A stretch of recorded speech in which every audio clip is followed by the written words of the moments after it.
Farzandlarimiz aynigimiz. Nurg'un ota-onalar bolalarining sog'lom tarbiya olish uchun ma'arif materiallari bilan tanishishga tirishadi.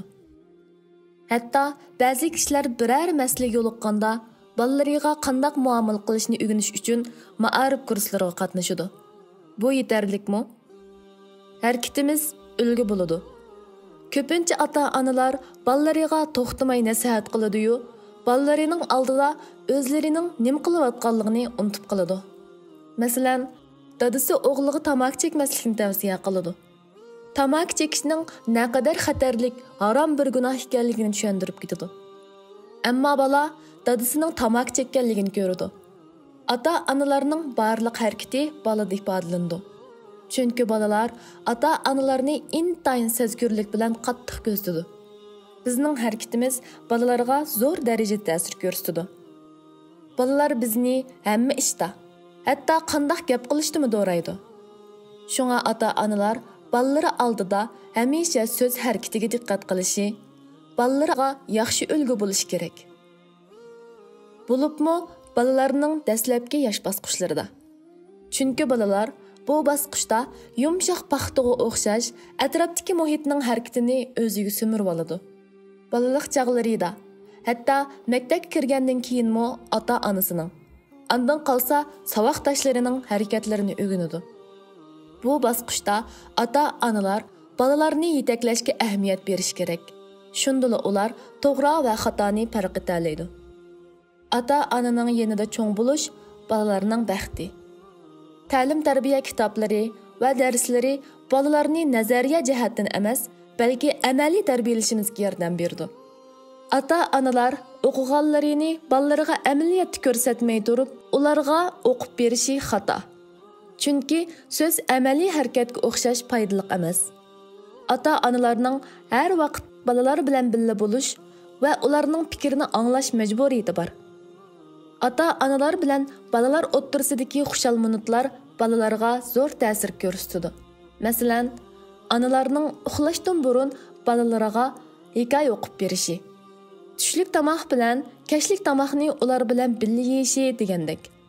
Buningdan boshqa bolalar uchun nihoyat yaxshi ta'sir qiladigan nurg'un ishlar bor bo'lib, bu ishlarni bolalar uchun ota-onasidan boshqalar qila olmaydi. Bu haqda Payg'ambarimiz Muhammad sallallohu alayhi va sallam mundaq deydi: Sizlarning hammanglar padichi, hammanglar o'z padalaringlardan so'ralisizlar. Imommi bir padichi. U o'z padisi, ya'ni jamoati to'g'riliq so'riladi. Er kishimi padichi? U o'z padisi bo'lgan bola chaqinlar to'g'riliq so'riladi. Ayol kishimi padichi? U o'z padisi, ya'ni erining uyvoqi va bola chaqisi to'g'riliq so'riladi. Xizmatchimi padichi? U o'z padisi, ya'ni xo'jayinning mollari to'g'riliq so'riladi. Demak, sizlarning hammanglar padichi bo'lib, o'z padalaringlardan so'ralisizlar. Ota-onalarga tavsiya. Ota-onalarning bolalariga yaxshi ulgu bo'lishda og'ir mas'uliyati bor. Har bir bola ota-onasini eng yaxshi odam deb o'ylaydi. Chunki bola bilan ota-onasi orasida nihoyat quyuq bog'lanish bor. Shunga bolalar ularni do'rib oladi.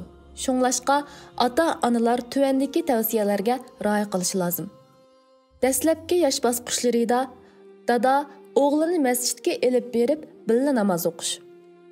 Ota-onalar boshqalar bilan paranglashganda gap so'zga diqqat qilish, bo'libmi bolalar bor vaqtda. Ota-onalar bilan bolalar o'rtasidagi munosabat do'stona va bolalarning andishasi va masalalarini tema qilgan bo'lish.